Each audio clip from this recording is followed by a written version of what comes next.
Good evening and welcome to a car park. Yep, same car park, same space, same Katie, same car. No new year, new me over here. Still a grown-ass woman sitting in our car, a very cold car, talking about films for an audience of many, 110 people.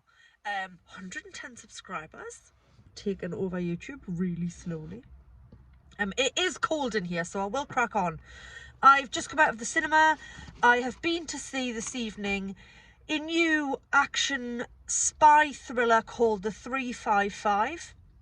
The meaning of the title of the film gets explained in about the last 2 minutes of the film, so I won't spoil that for you. I knew very little going in, which sometimes is the best way.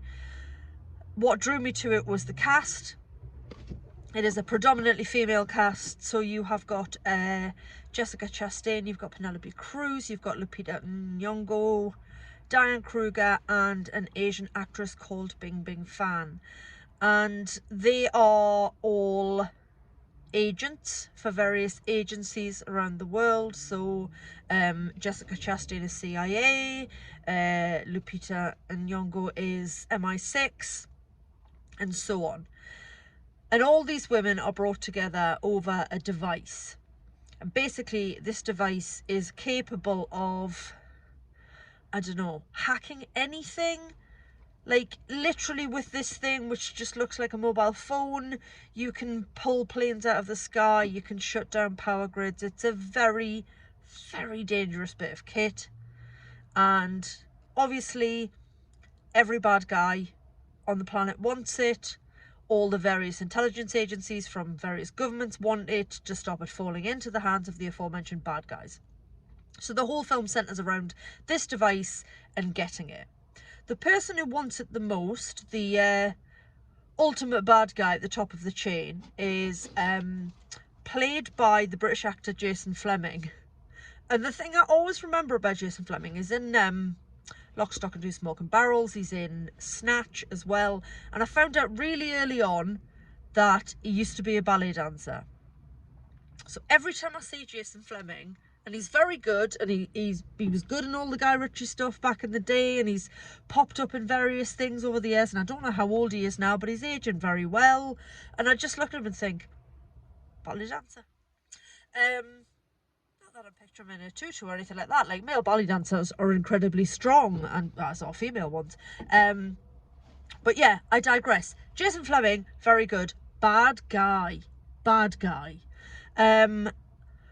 So he's after the device, and he's got various people trying to get it for him, and there's lots of double crossing and switcherooing.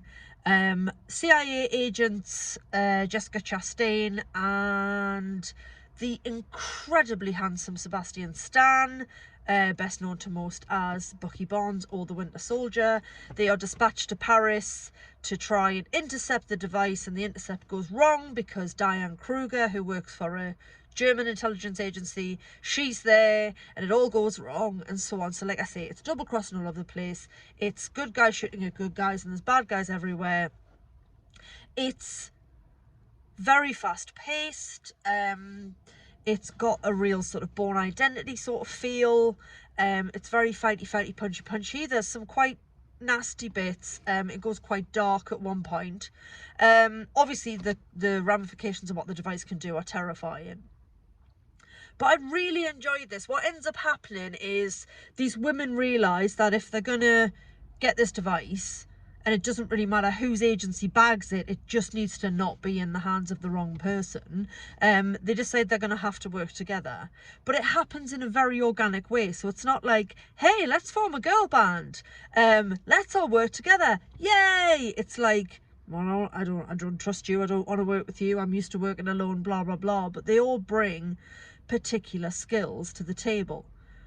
And what I loved about it was it's these 5 really fierce women working together, and the fact that they're women kind of has nothing to do with it. They're just nails. They're good at what they do. They know their stuff.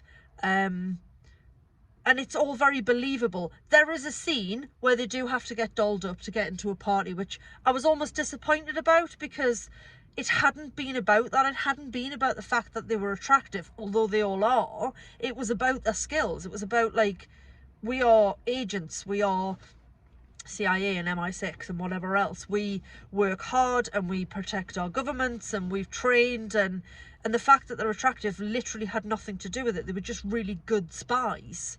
Well, Penelope Cruz's character does work for an intelligence agency but is actually a therapist, so she just kind of gets dragged into it. And at the scene I mentioned where they are dolled up for an event, Penelope Cruz is instructed in her earpiece by the other women to flirt, and she says she's not good at it. And it just made me laugh because Penelope Cruz is literally, she's one of the most beautiful women in the world. And the notion that should be rubbish at flirting, it's like Karen Gillan in the Jumanji, whatever the first reboot was, in the scene where they're trying to teach Karen Gillan's character how to flirt. And it's really funny because, I mean, how beautiful.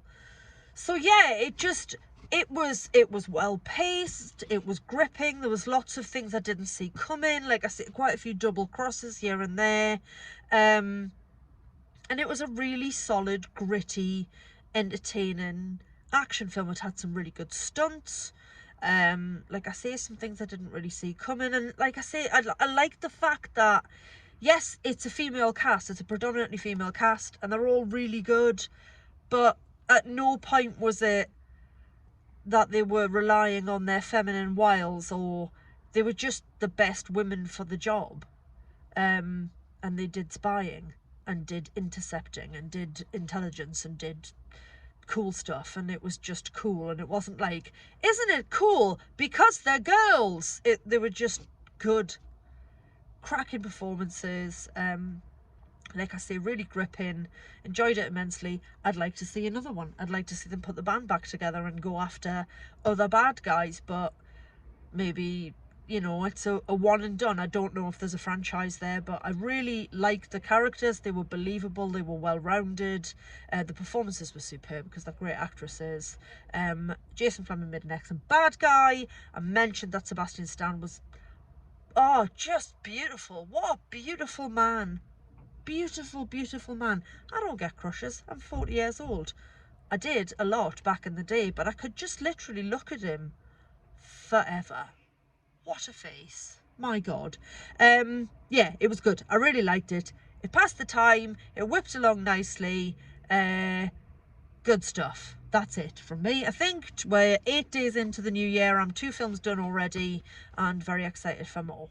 Okay, thanks for watching. Katie out.